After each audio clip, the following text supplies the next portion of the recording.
Hello everyone, জ্ঞানজ্যোতি coaching সেন্টারের পক্ষ থেকে তোমাদের সকলকে জানাই স্বাগত। আমি অসীম দাস আবার চলে এসেছি তোমাদের জন্য সোশ্যোলজির ক্লাস নিয়ে। আজকে তোমাদের যে সোশ্যোলজির ক্লাসটা নেব সেটা হচ্ছে three tyre system. Three tyre সিস্টেমটা কি ত্রিস্তরীয় ব্যবস্থা। এই ত্রিস্তরীয় ব্যবস্থাটা আমরা কোথায় দেখতে পাই?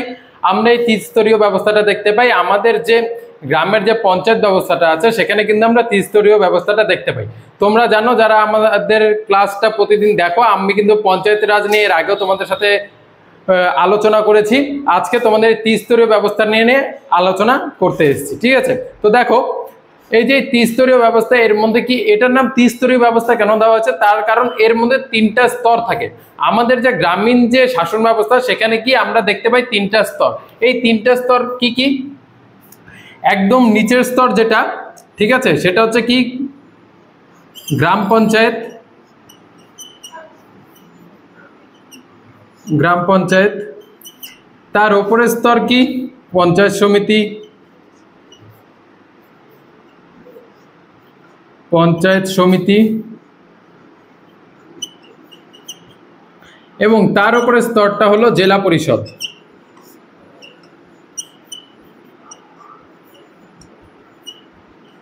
ঠিক আছে, দেখো এই পঞ্চায়েত ব্যবস্থাটা কিন্তু আমাদের প্রত্যেকের জানা দরকার। তার কারণ আমরা বেশিরভাগ মানুষই কিন্তু, বা আমাদের বেশিরভাগ জনবসতির দিক থেকে যদি বলা যায়, বেশিরভাগ কিন্তু আমরা কি করি, আমরা গ্রামে বসবাস করি। তো আমরা কিন্তু এই সিস্টেমটার মধ্যে পড়ি। কেউ কেউ শহরে বাস করে, শহরের কথা ছেড়ে দিচ্ছি, সেখানে হচ্ছে মিউনিসিপ্যাল কর্পোরেশন হয়, ঠিক আছে, বা পৌরসভা এলাকা হয়। কিন্তু যদি আমরা যদি গ্রামের কথা বলি, মানে আমরা বেশিরভাগ তো গ্রামে বাস করি, ঠিক আছে, রুরাল এরিয়াতে বাস করি। তো সেখানে কি হয়, এই জিনিসটা কিন্তু আমাদের বোঝা খুব দরকার, ঠিক আছে? এখানে কি আছে, সবার প্রথমে থাকে কি গ্রাম পঞ্চায়েত। এবার গ্রাম পঞ্চায়েতের সদস্যরা কিভাবে নির্বাচিত হয় তোমরা প্রত্যেকেই জানো। যারা ভোটটা দিয়ে থাকো, যাদের ভোটার আইডি কার্ড আছে, তারা কিন্তু জানো এই যে আমাদের পঞ্চায়েত নির্বাচনটা গেল 2 বছর হতে চলো, 2 বছর আগে 2 বছর একটু কম হবে। তো হচ্ছে এই যে পঞ্চায়েত নির্বাচনটায় কিন্তু আমাদেরকে কিন্তু 3টা করে ভোট দিতে হয়েছে। সেটা কোথায় কোথায়? একটা আমরা দিয়েছি গ্রাম পঞ্চায়েতে, একটা দিয়েছি পঞ্চায়েত সমিতিতে, এবং একটা দিয়েছি জেলা পরিষদে। তার কারণ হচ্ছে এটা ত্রিস্তরীয় পঞ্চায়েত ব্যবস্থা আমাদের ওয়েস্ট বেঙ্গলে আছে। এবং আমরা এই যে নির্বাচনী কার্যে যখন আমরা ভোট দিয়েছি, এবার কি এই 3টে স্তরে একসাথে কি আমরা কারোকে নিযুক্ত করেছি, এবং তারা কি এই 3টা জায়গা মিলে জেলা পরিষদ, পঞ্চায়েত সমিতি এবং গ্রাম পঞ্চায়েত, এই 3টা জায়গা মিলে কি হয়েছে, আমাদের তৈরি হয়ে গেছে কিন্তু পঞ্চায়েত যে সিস্টেমটা আছে, সেই পঞ্চায়েত সিস্টেমটা, ঠিক আছে? তো দেখো, এই যে গ্রাম পঞ্চায়েত যেটা আছে, সেই গ্রাম পঞ্চায়েতটা কি হয়, সেই গ্রাম পঞ্চায়েতে একটা গ্রামের কি থাকে, প্রত্যেকটা যে পাড়াগুলো থাকে, সেই পাড়ার থেকে একজন করে পঞ্চায়েতকে আমরা নির্বাচিত করি, এবং সেই পঞ্চায়েতের মধ্যে থেকে একজনকে কি করা হয়, প্রধান করা হয়, ঠিক আছে? একজন হেড অফ দ্য ডিপার্টমেন্ট যে থাকে তাকে কি করা হয়, প্রদান করা হয়। এবং এই যে গ্রামের যে ছোট ছোট সমস্যাগুলো, ঠিক আছে, এই সমস্যাগুলো নিয়ে কিন্তু এই গ্রাম পঞ্চায়েত কাজগুলো করে থাকে, ঠিক আছে? এবং তারপরে যেটা দেখা যাচ্ছে পঞ্চায়েত সমিতি। পঞ্চায়েত সমিতিটা কি জিনিস? পঞ্চায়েত সমিতিটা অনেকগুলি গ্রাম নিয়ে একটা পঞ্চায়েত সমিতি তৈরি হয়। যেমন কতগুলো পাড়া নিয়ে কি হচ্ছে, একটা গ্রাম তৈরি হচ্ছে বা গ্রাম পঞ্চায়েত তৈরি হচ্ছে। আবার সেরকমই কতগুলো গ্রাম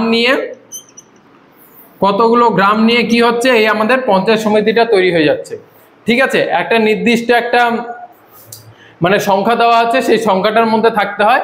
সেই কতগুলো গ্রাম নিয়ে কি হয়ে যাচ্ছে, আমাদের পঞ্চায়েত সমিতি তৈরি হয়ে যাচ্ছে। এটার হচ্ছে মিনিমাম 20 থেকে 60টা গ্রাম নিয়ে কি হয়ে যায়, আমাদের পঞ্চায়েত সমিতি তৈরি হয়ে যায়। এবং এই পঞ্চায়েত সমিতির যে প্রধান থাকে তাকে বলা হয় সভাপতি। এরাও এই বিভিন্ন গ্রামগুলো যে আছে, যেগুলো ছোট ছোট কাজ, যেগুলো গ্রাম পঞ্চায়েত থেকে করা যাবে, সেই ছোট ছোট কাজগুলো কি করা হয়, গ্রাম পঞ্চায়েত থেকে করা হয়।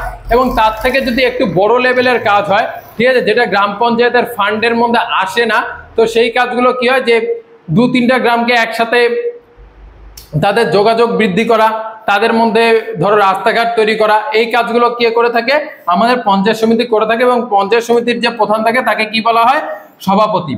এরপরে কি আছে, এরপরে আছে জেলা পরিষদ। এই যে জেলা পরিষদ কি, এই যে পঞ্চায়েত সমিতি কতগুলো পঞ্চায়েত সমিতি এক জায়গায় হয়ে কি হয়ে যায়, আমাদের এই জেলা পরিষদটা গঠন হয়ে যায়, ঠিক আছে? এবং এই জেলা পরিষদের যে প্রধান থাকে তাকে বলা হয় কি, সভাধিপতি। সভাধিপতি।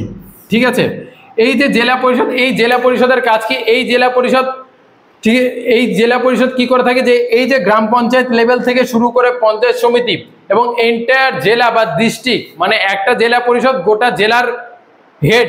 ঠিক আছে, তো এই যে জেলা পরিষদ থেকে কি করা হয়, আমাদের যে জেলাগুলো আছে সেই জেলাগুলোর কোথায় কোন সমস্যা আছে, বড় বড় রাস্তার দরকার, ব্রিজের দরকার, নিকাশি নালা, বড় বড় নিকাশি নালা, হাইড্রেন যেগুলো হয় সেগুলোর দরকার। তো এই সব কাজগুলো, মানে বড় বড় কাজগুলো কে করে থাকে? জেলা পরিষদ করে থাকে। তার থেকে একটু ছোট কাজগুলো কে করে থাকে? পঞ্চায়েত সমিতি। এবং গ্রামের যে একদম ছোট ছোট সমস্যাগুলো সেগুলো সলভ করে থাকে গ্রাম পঞ্চায়েত। এইভাবে কিন্তু তৈরি হয়ে যায় আমাদের 3 টায়ার সিস্টেম অফ গ্রাম পঞ্চায়েত। ঠিক আছে, তো দেখা হচ্ছে নেক্সট ভিডিওতে। নেক্সট আমি তোমাদের আবার সোশ্যোলজি নিয়ে আলোচনা করব। এবং যারা আমাদের জ্ঞানজ্যোতি কোচিং সেন্টার এখনো জয়েন করেনি তারা অতি অবশ্যই আমাদের জ্ঞানজ্যোতি কোচিং সেন্টারে জয়েন করো এবং তোমাদের পড়াশোনাগুলো অনলাইনের মাধ্যমে শুরু করে দাও এবং পিডিএফ এর মাধ্যমে তোমরা আমাদের থেকে কিন্তু নোটস পাবে। ঠিক আছে, তো দেখা হচ্ছে নেক্সট ভিডিওতে। আজকের মতন এখানেই শেষ করছি। Thanks for watching. Thank you.